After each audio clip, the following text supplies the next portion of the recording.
नमः शिवाय सांबाय सगणाय ससूनवे प्रधान पुरुषेशाय सर्गस्थित्यंत हेतवे नमः शिवायै शिवाय च नमः। भगवान महादेव जी के पावन श्री चरणों में वंदन। श्रावण मास के चल रहे हमारे इस सत्संग क्रम में विगत 8 दिवसों में हमने अष्टमूर्ति स्तव स्तोत्र का दर्शन किया। अब श्री शिव महापुराण में से ही भगवान महादेव जी को जहाँ पे वंदन किया हो, जहाँ पे उनकी स्तुति वगैरह की हो, ऐसे एक ही श्लोक या 2 श्लोकों का हम दर्शन करेंगे, ताकि प्रत्येक दिन भगवान महादेव जी को हम नमन करें इसी भावना से। जैसे मैंने कहा कि हम वचनाभिषेक कर रहे हैं इस श्रावण मास में भगवान महादेव जी का, तो इसी भाव से हम श्री शिव महापुराण का भगवान को नमस्कार करने वाले श्लोकों के द्वारा दर्शन करेंगे।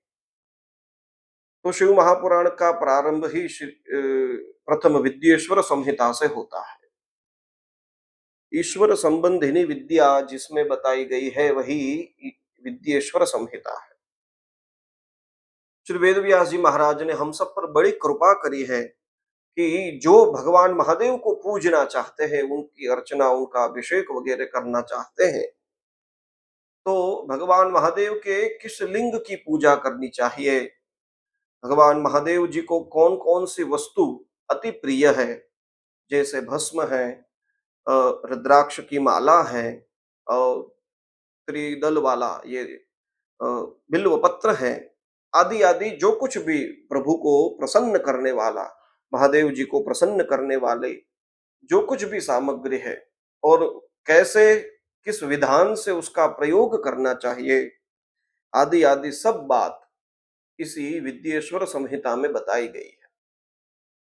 मैंने संक्षिप्त में थोड़ी माहिती इस संहिता की इसीलिए छोड़ी है ताकि जो कोई शिव महापुराण के पठन करने के इच्छुक हो, उनकी इच्छा और जागृत हो और उनको थोड़ी हिंट मिले कि अच्छा, हम विद्येश्वर संहिता पढ़ेंगे तो हमको ये जानने को मिलेगा।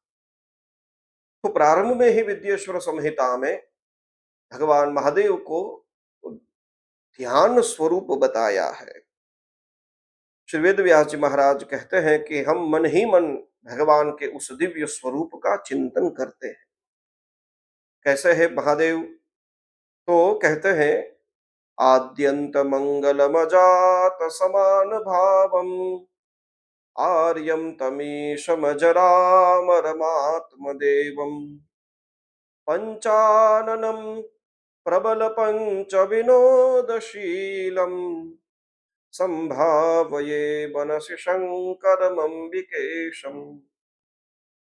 जो अंबिका के, माँ भगवती करुणामयी माँ के स्वामी हैं, ऐसे भवानीनाथ प्रभु, सबका कल्याण करने वाले भगवान महादेव जी का, शंकर प्रभु का मन ही मन में चिंतन करता हो, मन से संभावये। वे भगवान महादेव कैसे हैं? तो कहते हैं, आद्यंतम मंगलम, आदि अंत मंगल स्वरूप है। किसी ग्रंथ के प्रारंभ में भी मंगलाचरण करना होता है तो मानो श्री वेद व्यास जी कहते हैं, शिव स्वयं मंगल स्वरूप ही है। इसलिए आदि में हो, अंत में हो या मध्य में, ये 3 मंगलाचरण करने का जो शास्त्र विधान है, तो तीनों रूपों में मानो भगवान महादेव स्वयं ही, उनका नाम ही, उनका ध्यान ही मंगल रूप है, वही मंगल कारण, वही मंगलाचरण है। तो ऐसे अजात समान भावम, जिनके समान कोई हो नहीं सका, तो जिनके समान ही कोई नहीं है तो उनसे आगे कौन हो सकता है? ऐसे भगवान महादेव तम ईशम अजरामरम आत्मदेव, आत्मा के स्वामी, देव, परम देव रूप, परमात्मा रूप जो भगवान महादेव हैं, वे पंचाननम, पंचमुख वाले हैं। भगवान महादेव जी की उपासना क्रम में पंचवक्त्र पूजा भी आती है, जिसमें सुग्न ब्राह्मण देवता भगवान के 5 मुख है, तो प्रत्येक का एक एक नाम है। सद्योजात, वामदेव, अघोर, तत्पुरुष और ईशान। चारों दिशाओं में एक एक मुख और एक मुख ऊपर की ओर, तो ये पंचवक्त्र पूजा का विधान है। तो ये 5 मुख लेकर भगवान महादेव पंचकृत्य प्रबल पंच विनोदशीलम, विनोद लीला 5 प्रकार की लीलाएं करते हैं।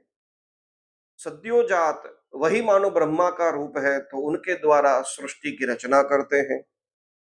वामदेव वही मानो भगवान नारायण विष्णु का स्वरूप है, तो उनके द्वारा पृथ्वी की स्थिति, उनका पालन करने का कार्य करते हैं।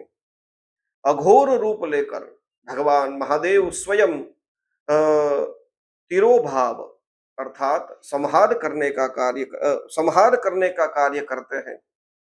फिर एक स्वरूप प्रभु का है तत्पुरुष, जिसको शिव भी कहते हैं। वे तिरोभाव करने का, माया के प्रपंच से जीवात्मा को ढकने का काम करते हैं। और भगवान का एक रूप है ईशान, उसी को ईश्वर भी कहते हैं। तो वो सब पे अनुग्रह करने का काम करते हैं। जीवात्मा ने चाहे कैसे भी कर्म वासना में बंध के क्यों न किए हो, लेकिन जब ईश्वर स्वयं ईशान रूप में अपने भक्त पे अनुग्रह करना चाहते हैं, तब वह अपने भक्त के किसी भी कर्म को, चाहे वो अच्छा हो या बुरा हो, नहीं देखते और उनकी भक्ति से प्रसन्न हो जाते हैं। तो ये अनुग्रह करने का कार्य भगवान महादेव जी की 5 लीलाओं में सबसे श्रेष्ठ माना गया है। तो ऐसे प्रभु पंचानन है, तो पंचानन होते हुए प्रबल पंच विनोदशीलम, इस प्रकार की 5 लीलाओं में 5 लीलाओं का कर्म करते रहते हैं, ये लीला करते रहते हैं। ऐसे भगवान महादेव जी को, जो पार्वती के स्वामी हैं, जो सबका कल्याण करने वाले हैं, ऐसे प्रभु को मनसी संभावये, मन से ही मैं उनका ध्यान चिंतन करता हूँ। श्री वेद व्यास जी महाराज ने भगवान महादेव का ध्यान किया है, और उसी ध्यान के फलस्वरूप भगवान की दिव्य लीला उनके मस्तिष्क में प्रकट हुई, और फिर यह दिव्य श्री शिव महापुराण की कथा हम सबको प्राप्त हुई। तो ऐसे भगवान महादेव जी का ध्यान हम सब भी करें। ओम नमः शिवाय।